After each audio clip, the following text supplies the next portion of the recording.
សួស្តីបងប្អូនថ្ងៃនេះខ្ញុំនឹងបង្ហាញពីរបៀបនៃការគណនាសន្ទស្សន៍ម៉ាស់មានរបស់ដបខ្លួនរបស់យើងជាទូទៅយើងតែងនឹងឮពាក្យBMI ច្រើនជាងពាក្យថាសន្ទស្សន៍ម៉ាស់មានហ្នឹងច្រើនជាងនៅក្នុងវិស័យស្ថាប័នឬមួយអ្នកដែលជាស្ថិតនៅក្នុងវិស័យពេទ្យគឺវាច្រើនឬជា BMI ច្រើនជាងអញ្ចឹងពាក្យពេញរបស់ BMI គឺមកពីពាក្យថា Body Mass Index តែនៅក្នុងភាសាខ្មែរយើងគឺមានន័យថាសន្ទស្សន៍ម៉ាស់មានរបស់រាងកាយហ្នឹងដែលបើយើងនិយាយឲ្យស្រួលស្ដាប់គឺមានន័យថាជាចំនួនមួយដែលប្រើសម្រាប់វាតម្លៃថាទម្ងន់រាងកាយហ្នឹងរបស់មនុស្សម្នាក់មានមាត្រសមរម្យឬមិនសមនឹងកម្ពស់របស់ខ្លួនវាជួយបែងចែកថាមនុស្សនោះមានទម្ងន់ទាបឬមួយស្ទើរឬមួយមានទម្ងន់ធម្មតាលើសទម្ងន់ឬក៏ធាត់ជាទូទៅយើងមានតារាងសម្រាប់ងាយស្រួលក្នុងការមើលបើសិនជាយើងពិបាកក្នុងការគណនាដូចយើងឃើញជាក់ស្ដែងនៅក្នុងរូបភាពហ្នឹងគឺយើងបែងចែកជាប្រភេទនៃទម្ងន់ហើយនិងតម្លៃរបស់ទម្ងន់ប្រសិនមកការគណនាទៅឃើញតម្លៃនៅក្រោម 18.5 មានន័យថាយើងស្ទើរទម្ងន់ឬមួយមិនគ្រប់ទម្ងន់តែបើសិនជាករណីដែលយើងគណនាទៅឃើញមានតម្លៃចន្លោះពី 18.5 ទៅ 24.9 គីឡូមានន័យថាយើងនៅក្នុងតម្លៃកម្រិតធម្មតានៃទម្ងន់របស់យើងតបទៀតបើសិនជាយើងគណនាឃើញមានតម្លៃចន្លោះពី 25 ទៅ 29.9 គីឡូមានន័យថា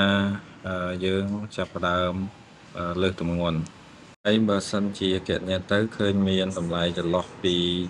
30ទៅ 34.9 មានន័យថាគឺចាប់ផ្ដើមលើសទម្ងន់ចូលក្នុងកម្រិតទី1ចំណែកតម្លៃចន្លោះពី35ទៅ39.9ហ្នឹងគឺចូលក្នុងការលើសទម្ងន់ចូលកម្រិតទី2ចំណែកតម្លៃដែលធំចុងក្រោយគឺគណនាទៅឃើញលើសពីកម្រិតខ្សែធំជាង40អញ្ចឹងមានន័យថាហ្នឹងគឺចូលដល់កម្រិតទី3នៃការលើកទម្ងន់ហើយជាការលើកទម្ងន់កម្រិតក្នុងកម្រិតមួយខ្ពស់ឬកម្រិតទី3ហ្នឹងដែលជា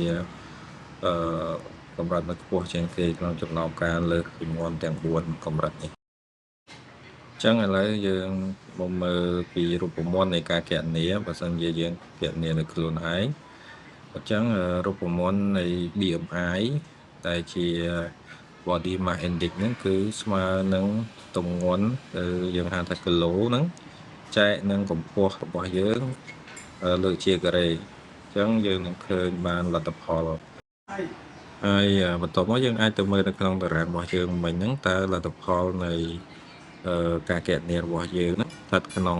ប្រភេទទម្ងន់មួយណាលើសទម្ងន់ស្ទើរទម្ងន់ឬក៏លើសទម្ងន់កម្រិតទី2ទី3អញ្ចឹងយើងមើលឧទាហរណ៍ជាក់ស្ដែងមួយទៀតបើសិនថាយើងមានគីឡូ60គីឡូហើយកម្ពស់ 1.65 m អញ្ចឹងយើងគណនាទៅ BMI របស់យើងស្មើនឹង60ចែកនឹង1.65 លើកជាការ៉េអញ្ចឹងយើងគុណគូគណនាទៅគឺលទ្ធផល 22.0 អញ្ចឹងនៅក្នុងតារាងយើងតម្លៃហ្នឹងគឺជាតម្លៃមួយធម្មតាមានន័យថាBMI របស់យើងហ្នឹងគឺអត់មានលើសហើយមានខ្វះទេ